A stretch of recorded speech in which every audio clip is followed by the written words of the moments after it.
नमस्ते। कहानियाँ दिल की में आपका एक बार फिर से स्वागत है।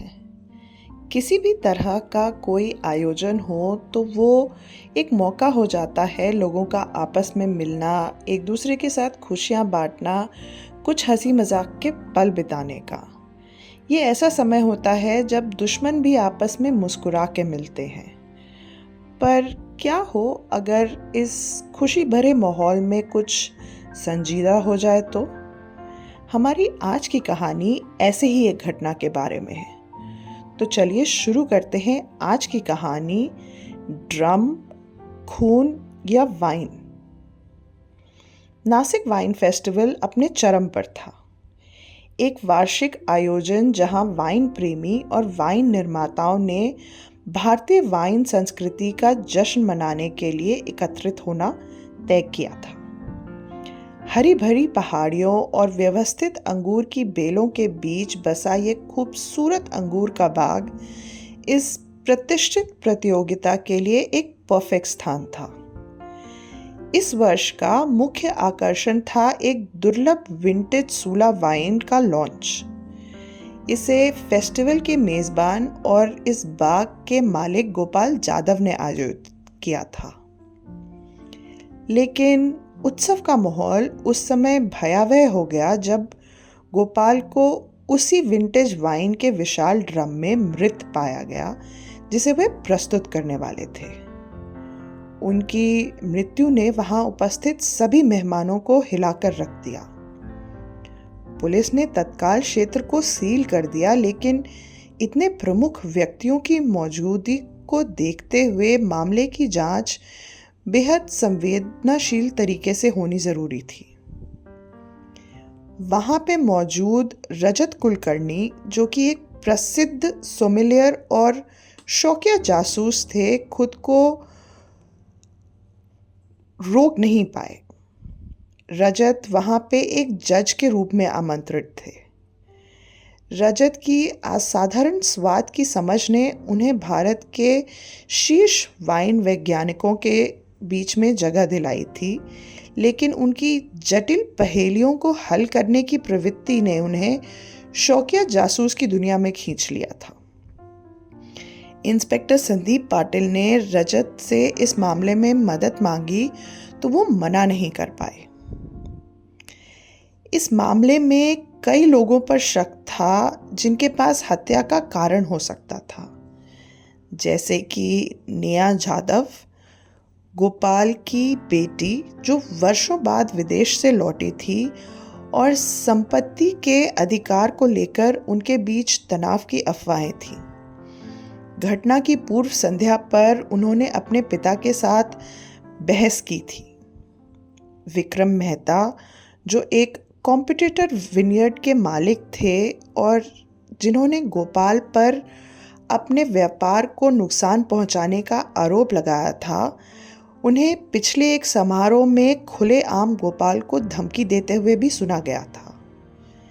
रीता मल्होत्रा, एक उभरती हुई सोमिलियर जिसे गोपाल ने एक पिछले समारोह में सार्वजनिक रूप से अपमानित किया था, उसे वाइन वैट के पास देर रात संदिग्ध रूप में देखा गया था। अजय देशमुख, वाइनयार्ड के मैनेजर, जिसके गोपाल की पत्नी सुनीता जाधव के साथ अवैध संबंध की अफवाहें थीं, गवाहों ने उसे घटना की रात सेलर के पास आखिरी बार देखा था। सुनीता जाधव, गोपाल की पत्नी, जो असामान्य रूप से शांत थी, उनके वाइन के गिलास में कीटनाशक के अंश पाए गए थे। रजत ने जांच की शुरुआत वाइन के ड्रम से की। उस दुर्लभ सूला वाइन में एक कड़वे पदार्थ की गंध थी। लैब रिपोर्ट से पता चला कि यह कीटनाशक था जो केवल अंगूर की खेती में उपयोग किया जाता था, लेकिन ये घातक मात्रा में इस ड्रम में मौजूद था।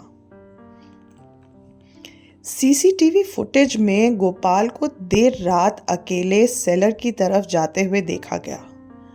हालांकि कुछ क्षणों बाद एक रहस्यमयी छाया भी प्रवेश करती दिखाई दी, लेकिन वह पहचान ही नहीं जा सकी कि कौन था। इससे ये संकेत तो मिला कि यह पूर्व नियोजित हत्या थी। रजत ने नेहा से पूछताछ की, जिसने स्वीकार किया कि उसने अपने पिता से संपत्ति बेचने को लेकर बहस की थी, लेकिन उसने कहा कि उनकी सुलह हो गई थी।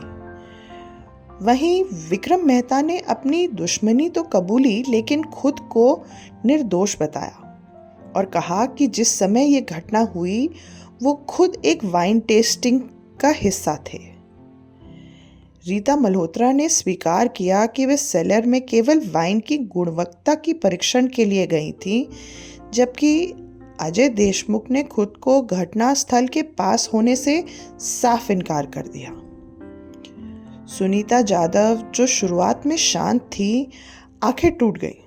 उन्होंने बताया कि गोपाल ने अपनी वसीयत में उन्हें हटाकर पूरी संपत्ति नेहा के नाम करने का फैसला कर लिया था।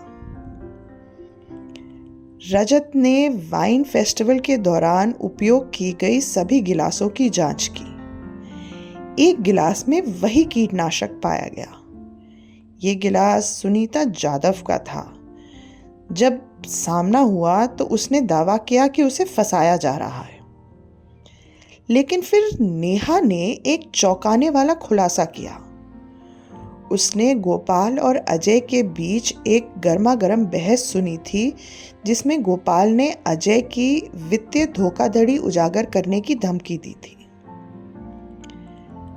ये सब सुनने के और समझने के बाद रजत ने एक चाल चली। उसने एक फर्जी वाइन टेस्टिंग का आयोजन किया, जहां सभी संदिग्धों को बुलाया गया। कार्यक्रम के बीच में ही रजत ने खुलासा किया कि वाइन जो उन लोगों ने पी है उसमें कीटनाशक मिलाया गया था। पूरे हॉल में सन्नाटा छा गया। अजय ने घबराकर सुनीता और विक्रम पर आरोप लगाना शुरू कर दिया, लेकिन उसकी बेचैनी ने उसे संदिग्ध बना दिया। अंततः रजत ने एक रिकॉर्डिंग डिवाइस पेश की, जिसमें अजय का कबूलनामा दर्ज था। अजय ने स्वीकार किया कि उसने कीटनाशक वाइन में मिलाया था ताकि उत्सव को बर्बाद किया जा सके और उसकी वित्तीय गड़बड़ियों को छुपाया जा सके। लेकिन जब गोपाल ने उसे रंगे हाथों पकड़ लिया तो संघर्ष के दौरान गोपाल गलती से उस वाइन के ड्रम में गिर गया और उनकी मृत्यु हो गई। इंस्पेक्टर पाटिल ने अजय को हत्या के आरोप में गिरफ्तार कर लिया। समारोह एक गंभीर माहौल में संपन्न हुआ, पर नेहा ने तय किया कि वो अपने पिता की विरासत को आगे बढ़ाएगी। ढलती शाम को देखते हुए रजत ने महसूस किया कि कभी-कभी जीवन और वाइन दोनों में ही सबसे मीठे पलों में भी गहरे रहस्य छुपे रहते हैं। आशा है आपको हमारी आज की कहानी पसंद आई होगी। कमेंट्स में हमें ज़रूर बताइएगा कि आपको ये कहानी कैसी लगी। धन्यवाद।